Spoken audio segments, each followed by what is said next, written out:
kali kita akan membahas kekuatan sosial dari agama Konghucu. Sebagaimana masyarakat yang lain, masyarakat Konfusianisme dan kelas agama mempengaruhi pola interaksi di antara anggota masyarakat. Bila dibandingkan dengan kelas sosial yang lebih jauh, hubungan kelas biasanya lebih baik dan lebih dekat.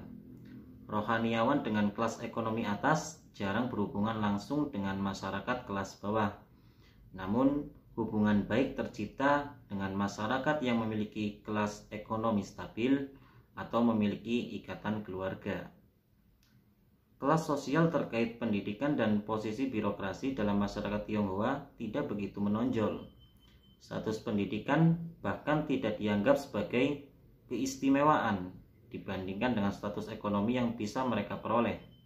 Di bidang birokrasi, masyarakat Tionghoa lebih memilih kegiatan sosial dan ekonomi swasta. Inilah yang menjadi kekuatan sosial utama dari agama Konghucu.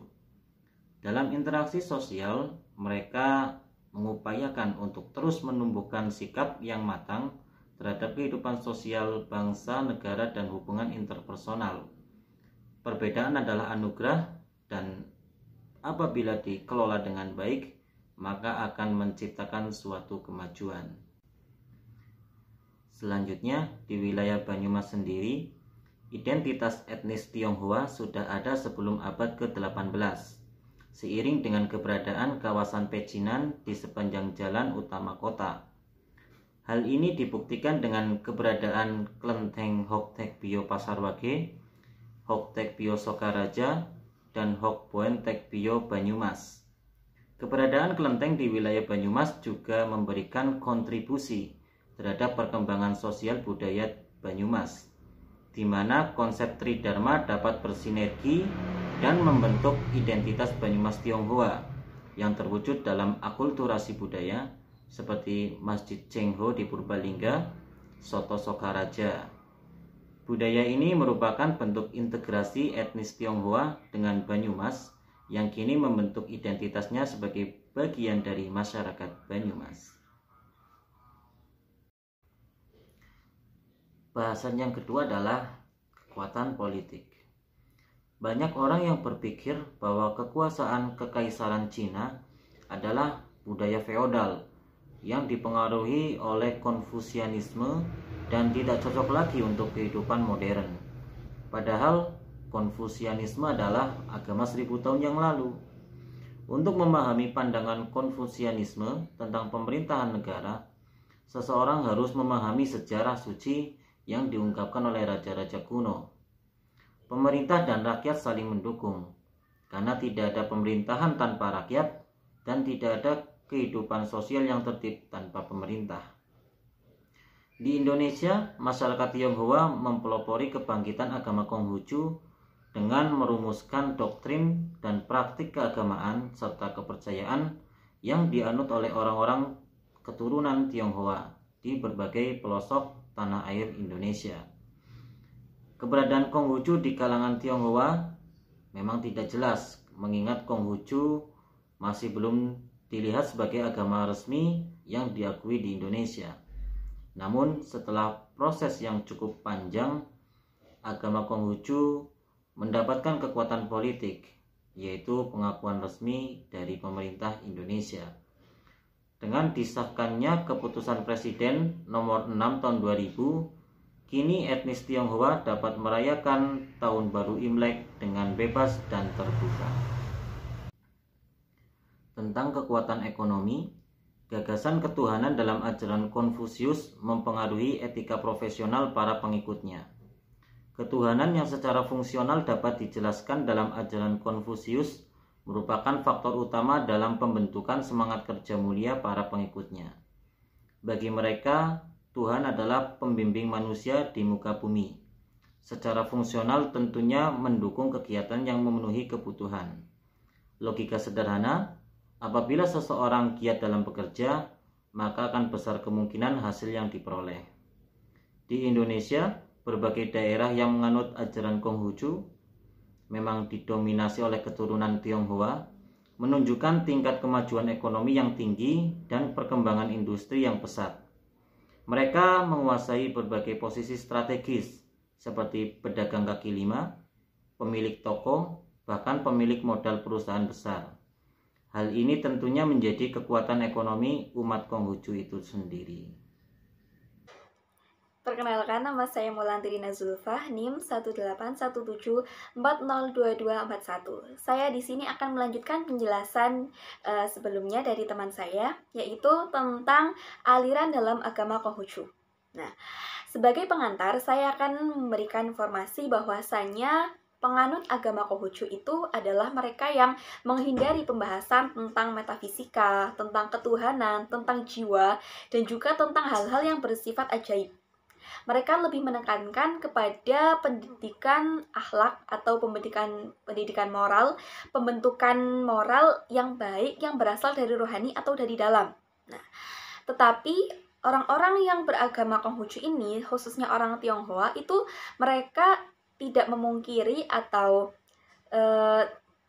mereka tetap mempercayai adanya Tuhan Yang Maha Esa yang biasa dianut oleh masyarakat, yang disembah oleh masyarakat. Nah, seperti itu. Nah, pembahasan selanjutnya yaitu tentang uraian keimanan yang ada dalam ajaran agama Konghucu. Uraian keimanan ada 4. Ya. Yang pertama adalah Tianming atau mandat dari Tuhan. Mandat dari Tuhan atau firman dari Tuhan yang datang ke dalam jiwa manusia, ke dalam hati manusia, dan harus dilakukan sebagai tugas suci. Nah, apabila tidak dilakukan, maka seorang manusia itu akan dianggap berdosa atau dianggap berdusta, gitu. Nah, watak suci ini ya yang akan kita sebut sebagai sing, gitu.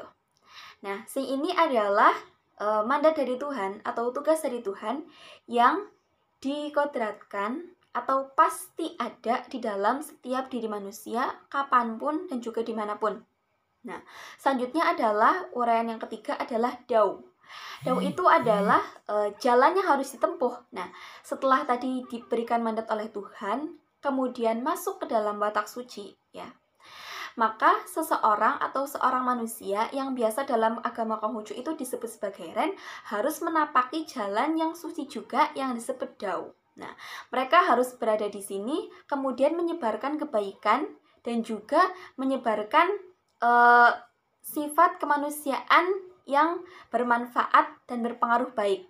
Nah, yang keempat, uraian yang keempat adalah agama atau yang disebut dalam agama Konghucu itu adalah Jiao. Nah, agama menurut mereka adalah sebuah seperti sebuah wadah. Ya, mereka harus belajar, harus mempelajari tentang hal-hal yang membuat mereka menjadi semakin baik, yang itu sama saja dengan pendidikan. Jadi menurut mereka, agama dan juga pendidikan itu adalah satu istilah yang sama, yaitu mereka sebut sebagai Jiao. Selanjutnya adalah pokok-pokok ajaran dalam agama Konghucu. Setelah tadi kita membahas tentang uraian keimanan, di sini ada pokok-pokok. Dalam agama Konghucu, inti sari dari agama itu ada 2, yaitu Li dan Yen. Nah, yang pertama saya akan menyebutkan tentang Yen, ya, nilai Yen. Yen itu mengandung suatu pengertian di mana hubungan ideal antar sesama manusia. Nah, sesama manusia di setiap diri manusia itu harus memiliki suatu kebaikan, budi pekerti, cinta, dan juga rasa kemanusiaan yang dimana orang yang sudah memiliki yen atau sifat cinta tersebut itu selalu bersedia melakukan atau mengorbankan dirinya untuk menjaga keseimbangan yang ada di dalam tatanan masyarakat dan juga tatanan alam, gitu. Ajaran yang ada di yen itu membuat seseorang itu harus bersikap universal, berbuat baik kepada siapapun yang ada di dunia ini, tidak memandang ras, agama, atau faktor-faktor lain. Nah, yang kedua adalah Li. Nah, Li ini adalah serangkaian perilaku, ibadah, adat istiadat, dan tata krama sopan santun dalam kaidah keseimbangan atau peraturan keseimbangan makna ya. Di antara hal-hal yang membuat seseorang ini bisa menjaga keserangkaian tersebut, itu perilaku, ibadah, dan istiadat, dan juga tata krama, itu adalah dengan cara mereka harus memakai nama yang baik. Jadi pemilihan nama seseorang ya, bagi seseorang dalam agama Konghucu ini sangat penting karena akan berpengaruh kepada apa yang akan dia lakukan selanjutnya, terhadap perilakunya, terhadap sopan santunnya, terhadap bagaimana dia bersikap kepada orang lain. Nah, dalam Li juga, dalam nilai Li, nah, seseorang itu harus menjaga hubungan timbal baik sosial gitu ya, antara seseorang dengan orang tuanya, antara orang tersebut dengan manusia atau temannya, dengan ayahnya, dengan istrinya, dengan masyarakat, terhadap penguasa, terhadap orang besar, terhadap perintah Tuhan juga. Nah, jika seseorang sudah memiliki akhlak yang baik atau moral yang baik dalam agama Konghucu, mereka menyebutkan maka orang tersebut akan dapat menjaga keseimbangan dan juga akan terhindar dari kerusakan. Bukan hanya orang itu yang terhindar dari kerusakan, tetapi bumi juga terhindar dari kerusakan, baik kerusakan alam atau pertentangan dan juga perselisihan antar manusia. Nah, untuk slide yang terakhir yang akan saya sampaikan, yakni penjelasan lanjutan tentang nilai-nilai yang ada di dalam ajaran agama Konghucu. Nah, Konghucu itu menganggap bahwa dunia ini dibangun atas dasar moral. Jadi manusia yang bermoral baik, yang memiliki budi pekerti yang baik, akan membuat tatanan dunia, tatanan kemasyarakatan itu menjadi seimbang. Dan karena manusia yang bermoral baik, maka dunia ini akan terjaga dari segala kerusakan. Otomatis dunia yang penuh dengan kerusakan itu disebabkan karena moral yang buruk. Nah, selanjutnya, nilai yang selanjutnya itu Konghucu menyebutkan bahwa semua yang ada ya, semua perilaku manusia itu berasal dari rohaniahnya, dari dalam dirinya sendiri. Nah, kemudian yang ketiga yaitu sistem yang tatanan atau dunia yang hebat itu bukan karena sistemnya yang hebat, tetapi karena orang-orang yang membuat sistem itu yang hebat.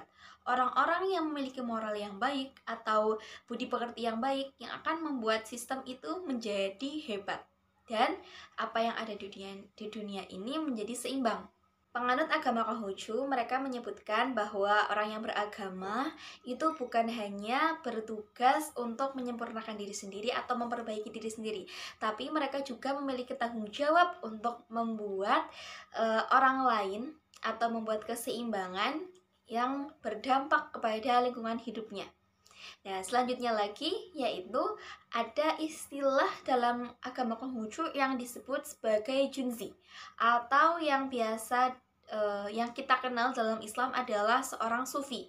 Jadi mereka junzi itu dalam agama Konghucu bertugas untuk melaksanakan pembinaan diri atau mendidik dirinya sendiri, di mana mereka itu harus membuat hubungan timbal baik atau harus mengenal orang tuanya, harus membuat hubungan yang baik kepada orang tuanya, dan dimana ketika mereka ingin membuat hubungan yang baik kepada orang tuanya, mereka harus mengenal manusia. Ketika mereka ingin mengenal manusia, mereka juga harus mengenal Tuhan.